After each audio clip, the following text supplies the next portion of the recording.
Everybody, this is Dream. This is going to be a nice, huge 12-game slate here. We got a ton of injuries to take a look at. Before I get started, though, can you guys smash that like and subscribe button?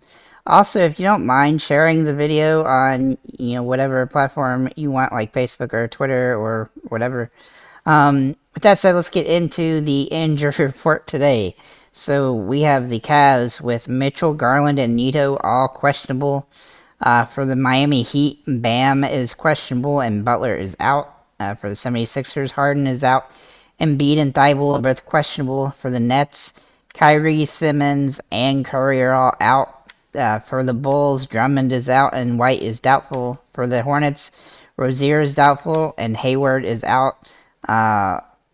For the Clippers, Leonard and Covington are both out. For the Spurs, Collins and Langford are out, or questionable, sorry. For the Warriors, Klay Thompson is doubtful. For the Pelicans, Ingram and Jones are probable. For the Raptors, Van Vliet is questionable. For the Bucks, Giannis is probable. For the Timberwolves, Edwards and Gobert are both questionable. For the Trailblazers, Simmons is questionable. Lillard is out. For the Suns, Ayton is probable and Payne is questionable. And for the Lakers, LeBron is probable and Davis is questionable. Obviously, a ton of injuries. Going to have to really do a lot of work to figure out, as the slate gets closer, who's going to be playing, who isn't.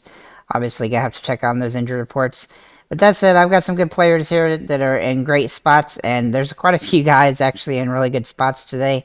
It's definitely another guard-heavy slate, but that's been pretty normal so far.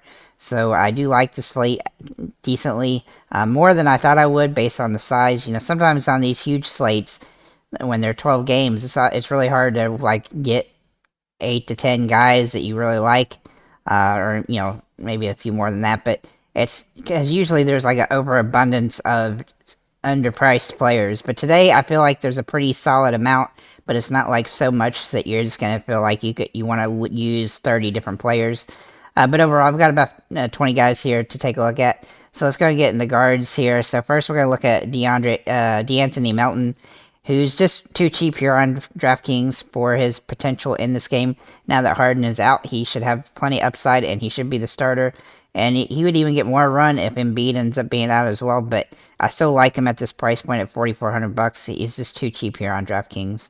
Then we're going to look at Tyrese Maxey, who's obviously on the same team.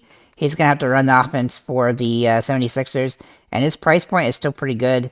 Obviously, it's come up a little bit, but with Harden out, he's going to have to play, 35, 40 minutes, and he's going to have to take a lot of shots, and so he should be in prime position to pay off at this in this particular situation quite easily.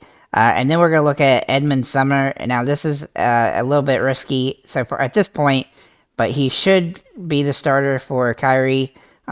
We'll have to see though for certain that he is. But if he is, then he's going to be a great play at his minimum price here. He has been good in the past in his career, coming off the bench and starting randomly when guys get hurt. So I do like him in this slate. We'll see though to make sure that Brooklyn goes with him. For Miami Heat, Kyle Lowry is just too cheap for his production so far this season. And it's even going to go up more now that Butler is out. So he's going to have to do more against Indiana, which he should be able to do. This is going to be a nice upside game for him. And they've had a couple of days off, so that's good as well. Then Sexton for Utah. Now, he's really just, his minutes have increased the last few games. He's not super ideal, but he's getting more minutes. And so as long as that continues, then he's going to be somebody to take a look at his price point. And Malcolm Brogdon, he's in a good spot here against Chicago. He's going to get about 20 to 25 minutes. Unfortunately, he's stuck in a timeshare, but his price has come down some, and he's nearly paid off in every single game with exception of, I think, one against Miami earlier this year, where he's gotten at least 21 fantasy points. So I think he's in a great spot to potentially do that again, and his price point makes him viable on the slate. For the Pacers, we're going to look at Buddy Hield. Now, his price point has come up a little bit, but it's kind of been the same most of the season. He's just been absolutely the second best player for Indiana. He's playing well, shooting the ball well, getting lots of peripheral stats, rebounds and assists. And so I really like how he's playing, and he's in a pretty good spot here. He's going to have to do a lot in this particular game. Jordan Poole also looks like he's in a pretty decent spot here. We do have to make sure that Klay Thompson is in fact out to use him, but he will be a good play if Thompson is out and he starts. Then we're going to look at Kelly Oubre Jr. for Charlotte. Now Hayward is out, which should give him a little more security because he does really gets plenty of minutes, but sometimes he doesn't shoot the ball well. That's his big issue, and he's not a gigantic like peripheral stat guy. But overall, he's been pretty solid so far this season. He's got boomer bust mentality, but he's going to have more opportunity in this one simply because of Hayward being out. Then Jaylen Brown, I feel like his price point would have come up some more. He's just around the same price point he's been most of the season, and he's been pretty consistent so far. He's a pretty safe play on this particular slate. I do like him here.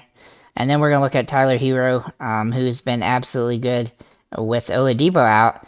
And now he's going to have more opportunity because Butler's out. He's going to have to play, 40 minutes in this one if they're going to stand a chance against Indiana. This game should be higher scoring than what we usually see with Miami, I think, just depending on how this game plays out. Then we're going to look at the forwards. We're going to look at Jalen McDaniels for Charlotte. He should be the guy that starts for Hayward, and if he is, then he's definitely going to have more upside in this matchup. His price point is still pretty nice and cheap. He has been playing as kind of the sixth man for the team, and so he should be in key place to build on that if he does end up starting today, which I think he likely will, but obviously we're going to have to check that closer to lock. Kevin Durant looks like he's in a great spot here against Washington, who really won't have any answer to him, and he's going to have to take all the shots because half their team's out.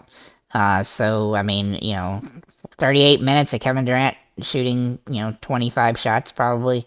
Okay, I'll take that. So, that's what we have today at this position. And his price point is actually not that ridiculous for that potential. Then we're going to look at Royce O'Neal for Brooklyn. Now, he is going to be starting, obviously, here. And he's been pretty good. But his price has come up some, and with Kyrie out, that definitely gives him more opportunity. But he still splits minutes with Joe Harris. Now Joe Harris is going to be starting too likely, but his price point coming up definitely makes him not as easy to roster, but he's still interesting. PJ Washington has been extremely annoying so far this season. As you can see, he has 45 fantasy point upside. He should get more run when it comes to shots in this game with Hayward out, but his offensive game has been ups and downs so far this season, which is super annoying from a fantasy perspective, just because he's had games where he scored 30 real points and had other games where he scored under 10. So he's a little bit of a pain, but it is a good matchup for him, so I think he's in a good spot. Al Horford is a little bit too cheap for his potential in this game. Now, obviously, he hasn't been great so far to start the season, but he's finally starting to stay in the games. He's had a couple games where he got in foul trouble and stuff like that early, and so that has hampered him, but he has been getting more rebounds the last couple of games. His price point is okay, but again, he is a little bit risky, but he is a decent play with options on this particular slate. Jared Vanderbilt for Utah has been playing really good so far this season, and his price point is kind of too cheap for what he's done. I expect his price point will rise as the season goes. However, he does have tendency to have off games, and he doesn't get a ton of actual shots, so that does limit him a little bit, but he does do pretty well in the peripheral stat situation. Then we're going to look at Miles Turner for Indiana. Now, he's been extremely boomer bust so far this season, as you can see, so he is a little bit risky, but he has massive upside, and, we're going to have to check in to see what they think about his minutes in this matchup, but he looks like he's in a good spot in this one. Porzingis has been really good in certain types of situations, and this is the type of situation I like him in. His price point is too cheap for his potential. Surprisingly, it hasn't really gone up at all this season, and he's been pretty solid so far this season, so I think he's in a pretty good spot, but he is a little bit boomer bust at times, so do keep that in mind. Mason Plumlee looks really good today for Charlotte. He should get more offensive opportunities in this one, though you do have to be remembering that he is in a timeshare a bit with Nick Richards, who's chomping at the bit and has been playing really well. But his price point is still pretty fair here, and so I do like him on this particular slate. Then we're going to look at Bam. Now, he is questionable, so we're going to have to make sure he plays. But if he does play with Butler out, he's going to get more run. He's going to be the second or third guy offensively at the worst, and so I think he's in a great spot to potentially do well here. With that said, thank you guys for liking, commenting, subscribing. Obviously, there's tons of injury situations that we have to pay attention to today.